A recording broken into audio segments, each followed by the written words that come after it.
Pessoal, nós vamos falar de duas falhas muito sérias na biblioteca OpenSSL que foram corrigidas na última versão. Essa notícia foi sugerida pelo Melo do Cultura Libertária, obrigado a quem sugeriu a notícia. E vamos à informação que é importante, tá? O projeto OpenSSL, né, ele lançou um aviso de duas vulnerabilidades de alto risco que ele corrigiu na última versão do sistema, na 1.1.1k. É a última versão da OpenSSL. Todas as versões entre a 1.1.1 e a 1.1.1j, inclusive essas, são vulneráveis a esses dois pontos e então são coisas realmente sérias. Para quem não sabe, o OpenSSL é uma biblioteca muito usada, tem um monte de sistema que usa a OpenSSL. Basicamente ela faz a parte de SSL, de HTTPS, de navegadores e de outros sistemas. Sempre que tem um sistema, um servidor que precisa disponibilizar um protocolo SSL ou TLS, ele vai usar a OpenSSL. É o mais comum de ser usado, é a OpenSSL, porque é um código aberto, é um código que não é proprietário, é um código muito bom, tem tudo já implementado lá.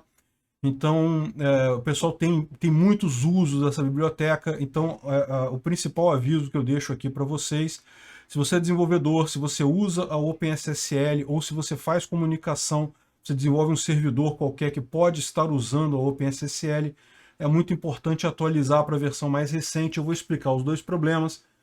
Na verdade, são dois tipos de ataque que são bastante sérios. Então, o primeiro deles é um ataque de DOS, de Denial of Service, é o CVE 2021-3449, que basicamente quando você faz uma renegociação do algoritmo de assinatura, em determinado ponto, se o atacante mandar um null, um zero, né, num campo do pacote, você faz a máquina crashar, ela simplesmente para de responder.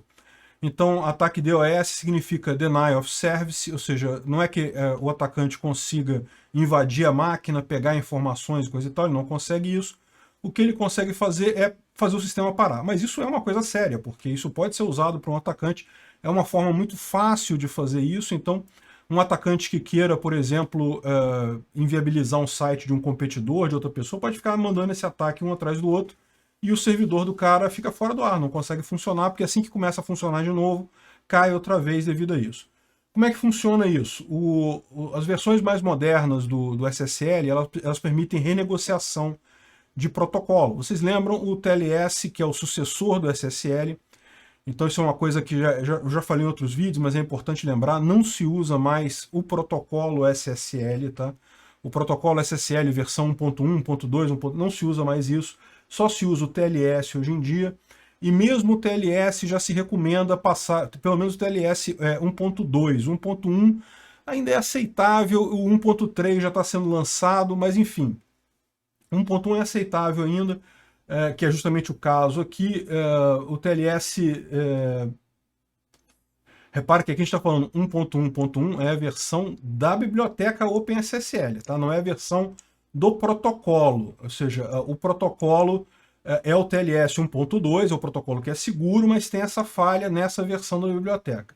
E o que é renegociação? Por exemplo, o servidor ele aceita diversos tipos de criptografia, aceita curvas elípticas, RSA, serviços de hash, coisa e tal.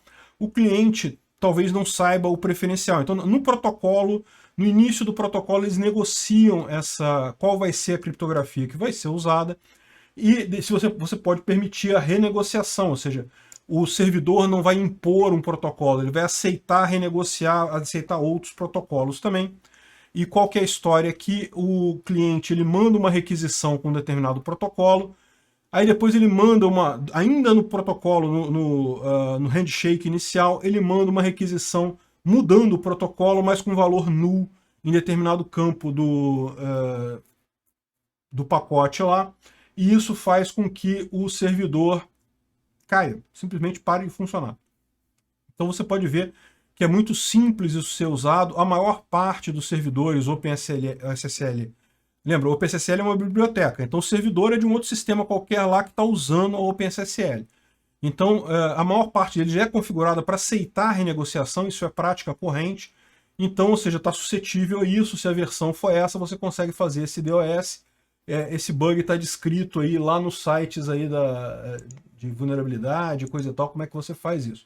Esse que a gente falou primeiro é o outro, né? É o 3449. Agora, tem um outro bug também, mais sério também, não sei se mais sério, mas pelo menos tão sério quanto. Por quê? Porque permite um atacante contornar a validação do certificado digital. Olha que coisa séria isso. Então, o CVE 2021-3450, o que ele faz? Existe todo um processo que a OpenSSL faz para garantir que o certificado usado na outra ponta é válido. Esse negócio de usar certificado digital é uma coisa muito importante, eu já falei, eu sempre ressalto isso. Hoje em dia você tem que usar SSL, tem que usar HTTPS no seu sistema. SSL não, né? HTTPS com TLS, que é a versão mais nova, e sempre com certificado válido, certificado adquirido numa empresa idônea, coisa e tal. Nunca fazer certificado autogerado, esse tipo de coisa, porque isso pode ser um problema de segurança para a sua aplicação. Aí o que acontece? A sua aplicação que usa certificados, se ela usar a biblioteca OpenSSL, eles fazem uma série de validações nesse certificado para saber se é um certificado válido. O certificado tem que estar com o propósito correto, tem que ter a chave privada correta, a chave pública correta, o nome do sujeito está correto. Aliás, eu acho que eu tenho a lista de todas essas verificações que são feitas aqui. Não vale a pena fazer isso, é uma lista longa, tá? O número de verificações que o OpenSSL faz é longo. Mas tem um detalhe que ele não verifica, que é se certificados não CA emitiram outros certificados. Eu vou mostrar para vocês o que isso quer dizer.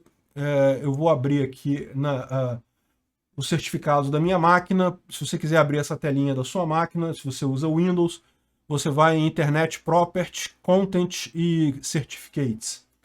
Então, por exemplo, tem aqui um certificado instalado na minha máquina que é um certificado que eu uso de teste meu aqui, tá? Não é um certificado de produção.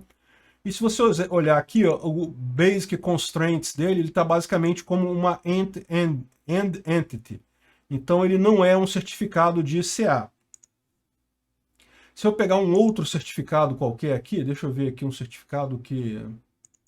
Global Sign, por exemplo. Esse aqui é um certificado de CA.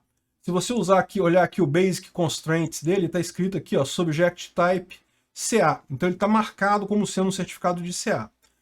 Quando o algoritmo do OpenSSL verifica um certificado, ele vai seguir a cadeia de certificação. Então deixa eu pegar aqui por exemplo, esse daqui, eu não sei se tem uma... Aqui, isso aqui é uma cadeia de certificação. Eu tenho aqui um certificado da CA, que não é um certificado do tipo... Aqui também é um certificado End Entity, ou seja, não é um certificado do tipo CA.